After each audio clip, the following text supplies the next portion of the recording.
This is Wild 1. Ready to start round 7, except one thing I skipped. The wizard over here in the village, I skipped the step where he had to defend himself against all these blights, and of course, you know, the corruption and the two evil presences, they don't have anything to worry about, but these shades, he does need to either defend against or elude these shades. The shades are 3 to defend and 5 to elude. The wizard could use his lightning strike, but that's kind of a waste. So I think we're just going to roll 1 die defense and see if we can protect ourselves. I only need to roll a 3 or higher. Oh my god, I rolled a 2. That's horrible. That means he loses a grace. Now, normally the priest, being at the same location, could have soaked up that grace, but unfortunately, the presence of the corruption is preventing bonuses from being active or enabled. So we don't get that until we get rid of that corruption. Alright, so now we're ready for round 7. I think we're going to start with... this shade's back over. I think we're going to start with the wizard. I think we're going to have... well, first we need to go through here. The wizard is in the same location as the Necromancer, so he's going to lose his secrecy. And he needs to draw an event, because the Necromancer can't quite see him yet. It's a dead servant, level 3 event. Comparing to the wizard's secrecy, his secrecy is very low, it's 2. So we have to go all the way down here. It's a dread dead servant. Ouch. It's going to be a tough one. Well, I think we're just going to try to roll a die and see if we can get 5 or 6. I don't think it's worth blowing the wizard's tactic right now. The wizard still has his teleport, so we can exhaust that to disappear from this location. So we're just going to try to roll a 5 or 6. And we rolled another 2. Maybe I should stop rolling this particular die. The wizard loses a grace. Problem is, he's going to have to defend against those shades one more time. But I think I want to have him attack and kill the corruption by using his lightning strike. That will get rid of the bonus issue, and then the priest can start taking grace hits for the wizard while they're in the same location. So the corruption is 5 to kill. If I fail, I have to exhaust all my powers, which is no big deal because I'm going to have to exhaust if I succeed with this, and if I fail, I'm going to exhaust this and this one. I'll lose teleport, but should be okay. We'll see. I get to roll 3 dice, and I succeed on a 5. Oh, and I got it, a 5 and a 6. All right. Corruption is dead. And the wizard was supposed to lose his secrecy for fighting. This has been exhausted, so now we're down to his teleport. That's all he's got left. I think we're going to leave the wizard. Obviously the wizard's going to stay here, so he's going to have to defend against these shades again. So we're just going to roll 1 die and see if we can get a 3 or higher this time. Whoops, I was rolling around a little bit too much there. I didn't mean to do that. But I got a 6. Alright. So successfully eluded the shades. That's great. Actually, I'm sorry, I was defending, not eluding. So that's another reason why defending was actually a good idea, because we lose all of those dice for eluding. But we always get to roll 1 minimum, so don't forget that. Let's do the knight next.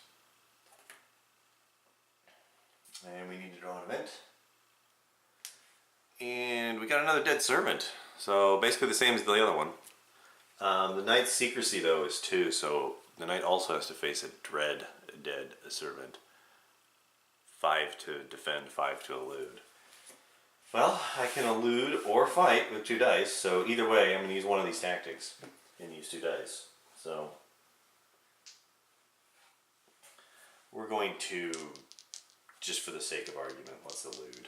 So we're going to elude, and I rolled 2 4s.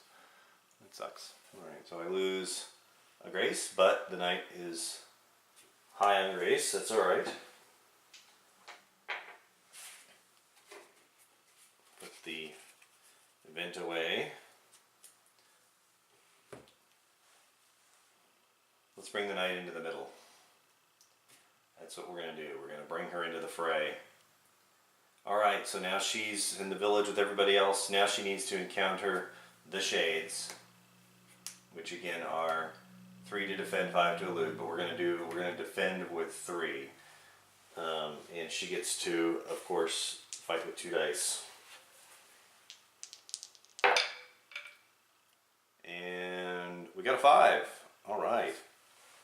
And I need to remember to do these things. When the knight moved, she gained a secrecy for moving. And we successfully defended against those, so that's the end of the knight's turn. The druid is still in the mountains and still hasn't found that 3rd key. I really need the druid to find that 3rd key. Let's go ahead and have the druid go. The druid will, of course, draw an event. Oh, it's a demon. I think we've seen this before. Again, we're checking against our secrecy, so his secrecy is 3. Unfortunately, that still means we have to deal with the deadly demon at the bottom here. So it's 4 to defend and 5 to elude. It's a 50-50 chance. It's a 4 to defend. So we're going to use my animal companion again. He hasn't failed me yet. He said just before he rolled 2 2s. Oh, I rolled the double 6s. Holy crap. This was not the best time to waste that. I love rolling 6s later. Alright. So we succeeded in dealing with the demon. And again, the druid's going to search. So the difficulty is 4. You get to roll 1 die. We got a 3. This is becoming a waste of the druid's time, I tell you. This is not working out for the druid. Alright, so the druid has nothing to defend against, that's it. Now we go to the priest. Priest is in the same location as the Necromancer, so the priest loses a secrecy. Now we need to draw an event. Ooh, patrols. The Necromancer has sent out patrols. Alright, so this is comparing the darkness track. So the darkness track, we're still... actually, this should be here, right? This should be on 6. We are at 6 right now, so that puts us at the bottom. So we're only having to deal with an archer here. 4 to defend, 4 to elude. And I can elude with 4 dice, so we're going to do that. Oh yeah, wait a minute. Before I roll this, each evil presence removes a die. So I only have 2 dice to elude with, which is still better than rolling 1 die to defend with. So I don't have any, again, the priest is on fighter, so 2 dice. I need a 4. And I got a 5 and a 6. Okay. We got past the patrols.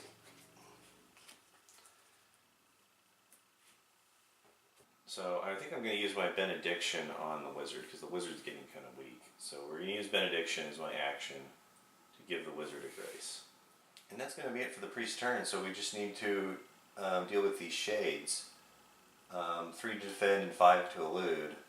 I think we should have the priest roll 1 die to defend. I just need to roll a 3 through 6. And I rolled a 2. I'm getting really good at rolling 2s, aren't I? Sucks. Alright, so the priest takes a hit. That's grace. Alright, so that was it for them. Now we're ready for the Necromancer. Increase the darkness to 7. And we roll His die. Oh, he rolled a 6. He's not going anywhere. He would have had to roll like a 1 because the wizard's secrecy is 1. So the only way to get him to leave the village would have been to roll a 1. And if he'd have rolled a 1, actually, yeah, he would have moved to the mountains where the druid is right now. Alright. So now we need to spawn a blight. Again, we're spawning a 4th blight at this location. We're having a really hard time keeping this village under control. So in the village we get zombies.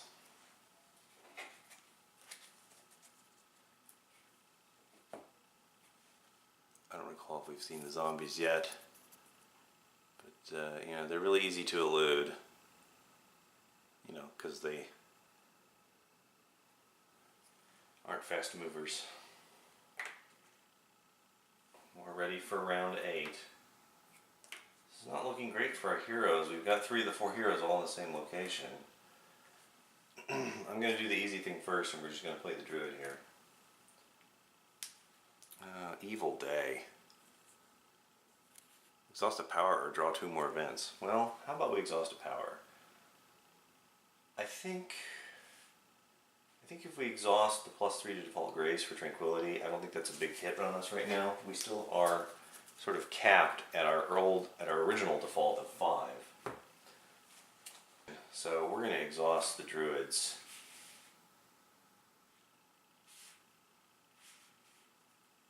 Exhaust that power. We won't worry about that. Let's just search again. 4 or higher. Alright, I got a 6. Finally a success for the druid. What did we pull?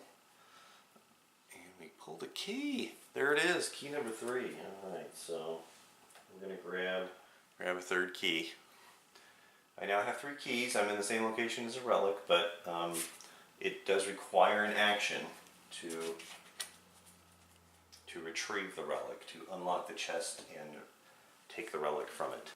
He has nothing to defend against, so that's the end of his turn. Alright, I think we should have the knight go. The knight needs to do some fighting. Knight loses a secrecy. We're in the same location as the Necromancer. Now we draw an event. We got a lich. A lich. This is interesting. I got one of these without, because obviously there's one on the board. But as you can see, the artwork is the same. And 5/5. Don't like the lich. It's basically just an encounter with this guy. Just, you know, same conditions. It's just you don't get to kill him. Alright, so I have to roll a 5. I can fight or elude. Eluding because of the evil presence doesn't let me do that, so we're going to do the fight for 2. So we're defending against this lich. We need to roll a 5. And we rolled a 6. Okay. We defended against that lich.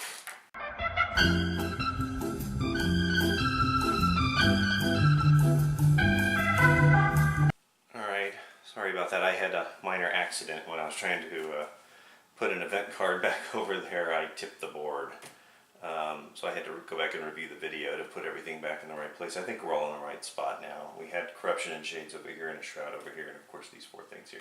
So back to the knight though. The knight's action is she is going to attack. She will have to deal with both the shades and the zombies.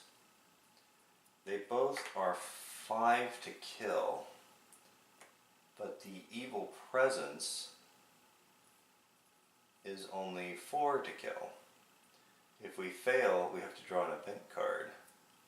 I think we should have the knight fight one of the evil presences, and we're going to use the charge to fight with 2 dice. And of course, by fighting, I lose a secrecy. Or, I'm sorry, for attacking, I should say. Fighting is the act of either attacking or defending. If you're defending, you don't lose secrecy. If you're attacking, you lose secrecy. So this is an attack. I am attacking one of the evil presences. I need a 4 or higher on one of 2 dice to kill one. And I did it. I actually got a 6 and a 4. I wish I could apply those each to each of the evil presences, but I can't. So one evil presence is down. The knight needs to deal with both these now before we actually get to the wizard. So the knight's going to have to probably defend against the shades. We'll roll 2 dice here and try to elude the zombies. So we're going to try and defend against the shades.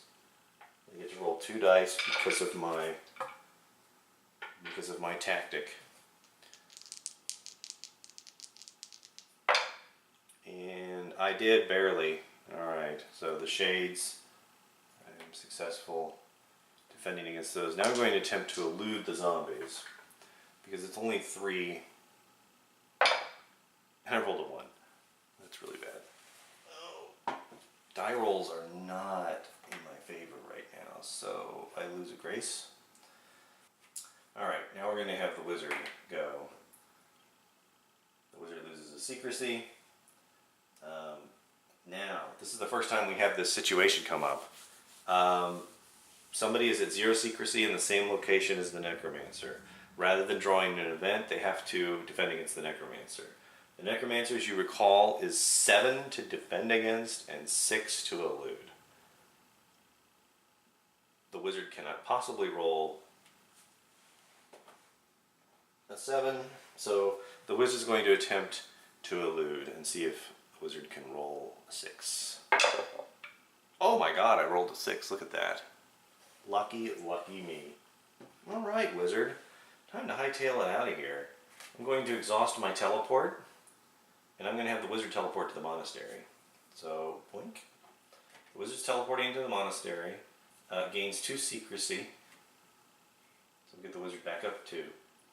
And exhaust that ability. Now, the next round of play, while in the monastery, the wizard can pray and recover all of the powers that he had. And that ends the wizard's turn. Now for the priest. The priest is in the same location as the necromancer, loses the secrecy. But still above 0. It's an I'm not even sure I can pronounce that. Anathema? I think that's anathema. It's a level 6 event. You just lose a grace. Wow. This is really rough on the priest. Okay. So the priest's action is to use benediction to grant to grant the knight a gain of grace to 4. Now we get to deal with this second statement. If they have more grace than you, then you get a grace. So the priest also gains a grace because the knight's 4 was greater than the priest's 2. Let's go ahead and put this event back. So that's the end of the priest's turn, and now he has to defend against both of these, which kind of sucks. But again, with the eluding is better. I think we're going to try to elude on both. The evil presence only takes 1 die away since we got rid of one of them. So we're going to get to roll 3 dice in both cases. We're going to try to elude the zombies first. Just need a 3 or higher. And we got it. Alright. Now we're going to try to elude against the shades. We need a 5 or higher here. And we didn't get that. So the priest loses a grace. Alright. That's the end of round 8. So we increase the darkness. The Necromancer is going to roll. Only because if the Necromancer happens to roll a 1, then he will at least leave. So there's a 1 in 6 chance he's going to move to the forest. I'm sorry, to where the dwarf is. No, I rolled a 3. So 3's high enough. He's not going anywhere. Which means another blight will be spawned in his location. And we're going to get spies. Don't like spies either. But here they come. If you recall, we spawned spies in the ruins back at the beginning of the game. They're the ones that you lose a grace each turn you're in that location. So that effect takes place when you have to encounter them at the end of each turn. So you don't lose you lose secrecy, not grace. And then fighting and failing, and if you attack them, you fail, you lose the secrecy. So, not fun. So we're going to be losing lots of secrecy, which means we're going to be visible to the Necromancer. The village is looking great for the Necromancer. We're going to just have to get everybody out of here so we can get the Necromancer to move elsewhere. We can maybe lure him away from the village. Because this is looking really bad for everybody right now. We're going to end up having blights start spawning in the monastery here next. So let's go to round 9. I'll do the easiest one first. We're going to do the druid. He's going to draw an event. Got a dead servant. It's the third one we've gotten here recently. We compare to his secrecy, and his secrecy is 3, so that at least puts him in the middle here. He's dealing with an archer. It's a 4/4, so I think we're going to go ahead. We're just going to elude with the 2 dice, right? That's what we're going to do. 50% chance. And we did. We successfully eluded. Good.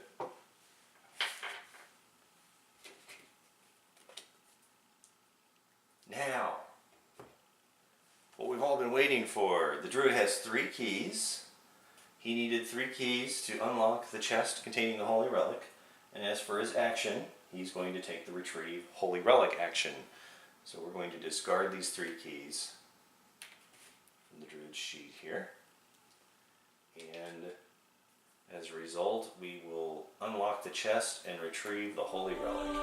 This goes into the druid's inventory. just as a reminder, the things that happen once you have a holy relic.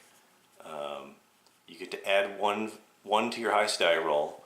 You lose a secrecy at the start of every turn. You lose a secrecy if you received this from another hero. And you can only carry 1. So it's a bit of a burden to have. It has its bonuses. But I think what we're going to do is we're going to have the druid move to the monastery and drop the relic off. And dropping off the relic is not an action. So he could just move there and dump the relic. Let's have the wizard go next. No event because we're in the monastery. The wizard is going to pray as his action. Pray means you get to roll 2 dice.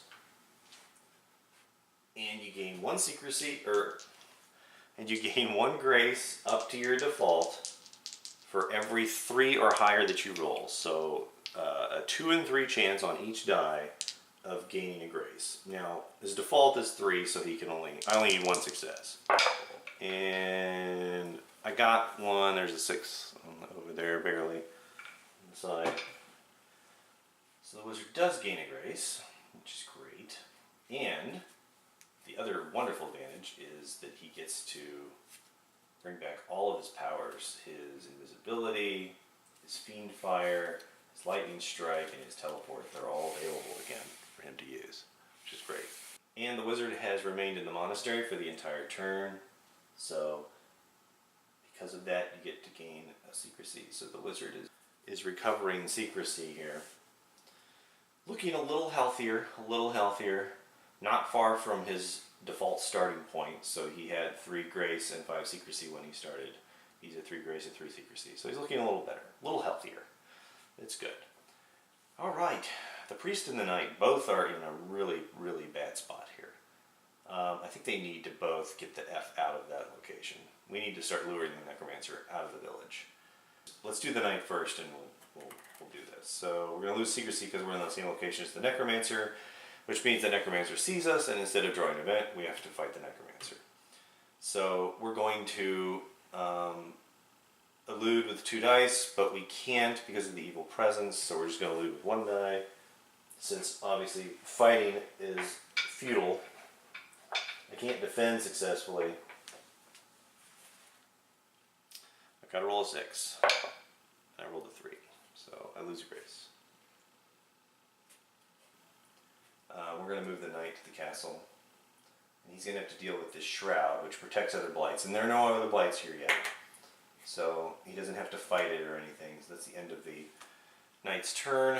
Now we do the priest. The priest's secrecy drops to 0 and also has to deal with the necromancer.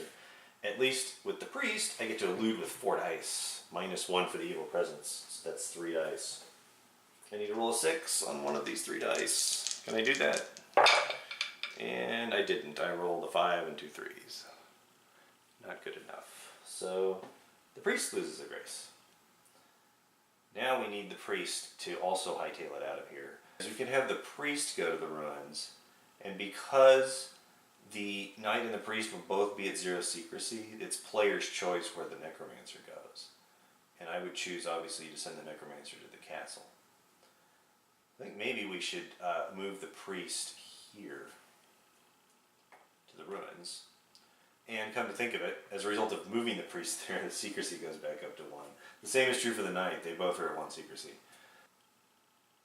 If I roll a 1, then the necromancer will go to the mountains. Otherwise, he's going to go to one of those 2 locations. So I think we're okay. I think we got this covered. So nothing for the priest to encounter there. Now we go to the necromancer, increase the darkness, and the necromancer will now roll a die. I think, as I was just indicating, that no matter what I roll, the necromancer will be leaving the village. So if I roll a 1, the necromancer will go here. If I roll anything other than a 1, I'm going to send the necromancer to the castle. And I rolled a 6. Alright. So I'm going to send the necromancer here. Since the knight and the priest are equidistant, I get to choose. It's player's choice. Then he's going to spawn a blight there. He stopped spawning blights in the village. That was getting really awful. The castle is going to spawn us a vampire.